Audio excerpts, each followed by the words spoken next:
ফারিয়াসের বিরুদ্ধে মামলা করবে বসুন্ধরা, অন্যদিকে বার্সার মধ্যে সবকিছু ছেঁড়া বেড়া। এদিকে না পেয়ে টটেনহাম দিচ্ছেন নিজেদের মিথ্যে সান্ত্বনা, রিয়াল মাদ্রিদ নাকি ইব্রাহিমা কোনাতেকে সাইন করবে না।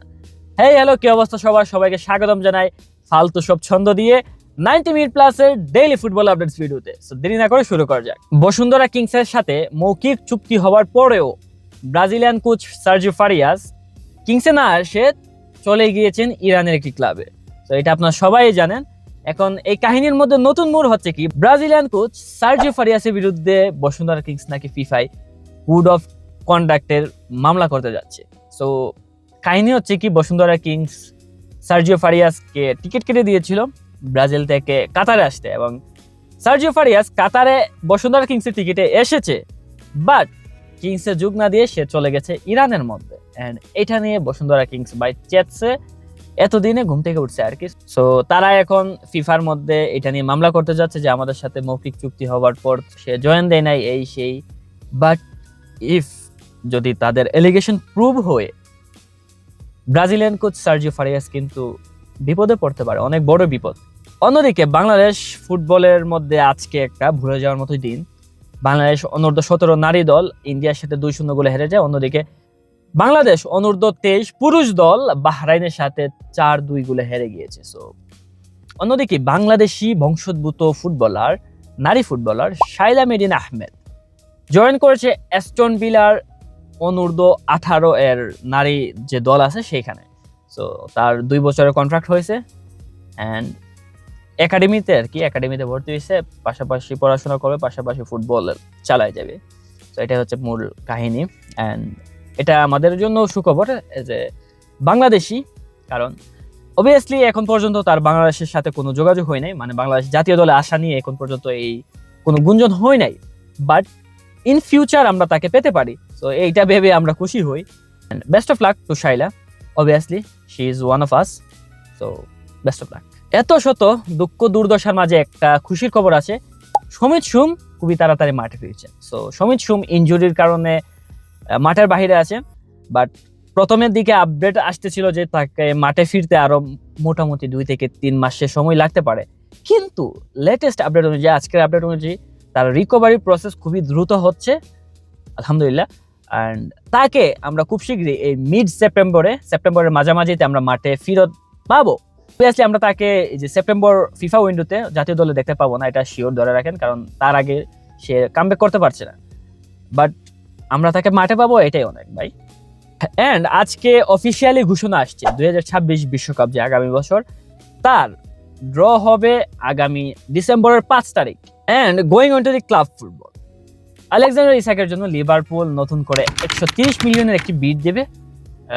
লিভারপুলের যে হায়ারার্কি আছে ক্লাবের, তারা 130 মিলিয়নের যে এই বিডটা এটা অ্যাপ্রুভ করছে। বাট অন্যদিকে নিউক্যাসল ইউনাইটেডের মধ্যে আলেকজান্ডার ইসাকের যে সিচুয়েশন, এটা দিনের পর দিন খারাপের দিকে যাইতেছে, কারণ আলেকজান্ডার ইসাক দুষতেছে তার ক্লাবকে, এবং তার ক্লাব নিউক্যাসল ইউনাইটেড দোষ দিতেছে আলেকজান্ডার ইসাককে। সো এটা কাইন্ড অফ জামাই বউ মারামারি, জামাই দিয়ে বউয়ের দোষ, বউ দিয়ে জামাইয়ের দোষ। সো এরকমটা আর কি চলতেছে।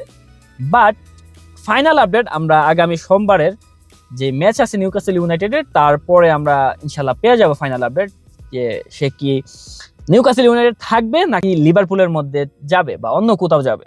সো এটা আমরা আগামী সোমবারের মধ্যে ফাইনাল আপডেট পাবো। সো ব্রাজিলিয়ান ফ্যানদের জন্য আরেকটা সুখবর যে ক্যাসিমিরো নাকি আসতেছে সৌদি আরবের ক্লাব আল ইতিহাদ, যেটার মধ্যে কারিম বেনজেমা খেলতেছে। ওই কারিম বেনজেমা নাকি তার ক্লাবের কাছে সুপারিশ করছে ক্যাসিমিরোকে নিয়ে। অ্যান্ড ক্যাসিমিরো আর বেনজেমা কিন্তু রিয়াল মাদ্রিদে অনেকটাই টাইম কাটাইছে একসাথে, সো বলতে পারেন তারা বেস্ট ফ্রেন্ড। অ্যান্ড এইটা নিয়েই এই বেনজেমা তার ক্লাবের কাছে ক্যাসিমিরোকে নিয়ে, মানে বন্ধুর জন্য বলে না ওইটা আর কি, তার জন্য আর কি সুপারিশ করছে। So most likely Casemiro Saudi আরবে আসতেছে আল ইতিহাদে। সো দেখা যাক কি হয় শেষ পর্যন্ত।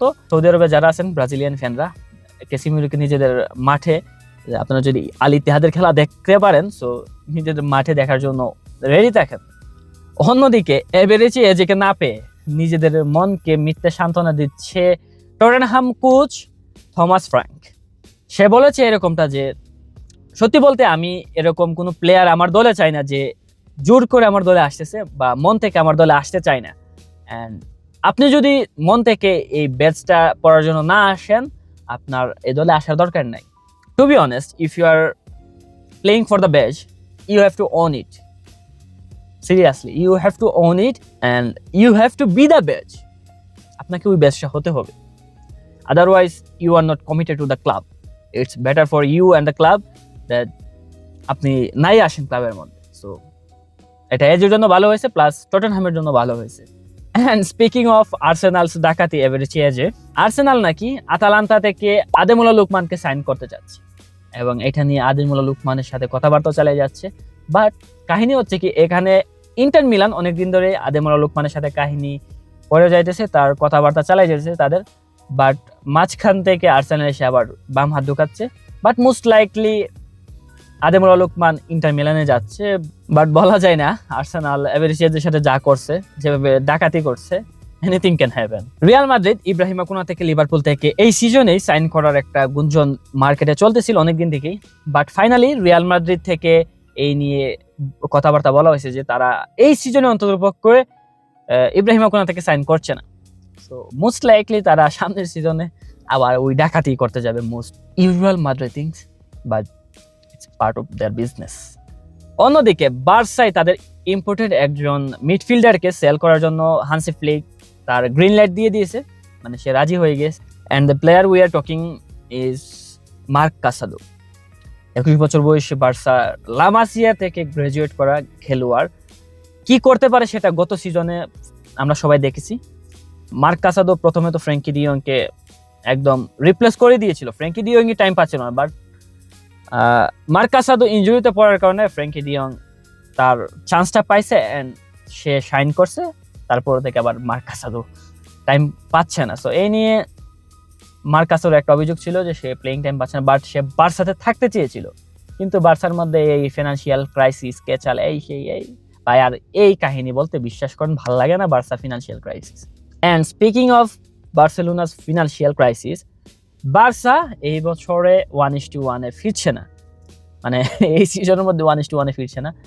লাপুর্তা কত গপ, আমরা যেটাকে গপ্প বলি, সেটা ছাইরা যাইতেছিল যে আমরা 1:1 ফিরবো, এই সিজনে ফিরবো। বাট বার্সার যে অডিটর, মানে বার্সার না এক্সটার্নাল যে অডিটর আছে, সে এই ভিআইপি বক্সের যে সেল ছিল ওইটাকে অ্যাপ্রুভ করে নাই। সো বার্সা এই সিজনে অন্তরপক্ষে 1:1 আর ফিরতে পারছে না। Frustrated man, I am frustrated. এই নিয়ে আর কথা বলতে বিশ্বাস করেন আর ইচ্ছা করেন একজন বার্সা ফ্যান হিসাবে। ও অ্যান্ড আজকে বার্সার ম্যাচ আছে লেভান্তের সাথে। সো সকল প্যারার মধ্যে একটাই শান্তি যে প্লেয়ারদেরকে আমরা মাঠের মধ্যে দেখতে পাবো, এইটাই শান্তি।